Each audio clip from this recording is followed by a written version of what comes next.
কিরে এত emergency daily যে? আর বেটা ঈদের শপিং করতাম না, একা একা কি ভাল লাগে, এই কারণে তোকে সব ফোন আনাইছি। তো তোকে কার কত বাজেট?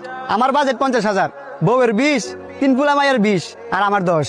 আমার কোনো নির্দিষ্ট বাজেট নাই, সবার আগে বাপ মা লেগে কিনমু, পরে বাকি সবার লেগে। আমার কেউ দেওয়া লাগে না, ফ্যামিলিতে দেওয়ার মতো বড় ভাই আছে, বড় ভাই ফ্যামিলির সবাই দেয়। আমার বউর একলাই লাগবো 50,000, আর আমি টুকিটাকি জাফারে কিনবো। আর বাপ মা তো বুড়ি হয়ে গেছে, হ্যাঁ করে আর কি দিমু। আচ্ছা তোর বাপ মা বুড়ি হয়ে গেছে গা দেখে কি তোর বাপ মার সকাল তো বুড়ি হয়ে গেছে গা, নাকি তোর বাপ মা বুড়ি হয়েছে দেখিয়া ঈদও বুড়ি হয়ে গেছে গা? ঈদে আবার কেমন কথা, ঈদে আবার বুড়ি হয় নাকি?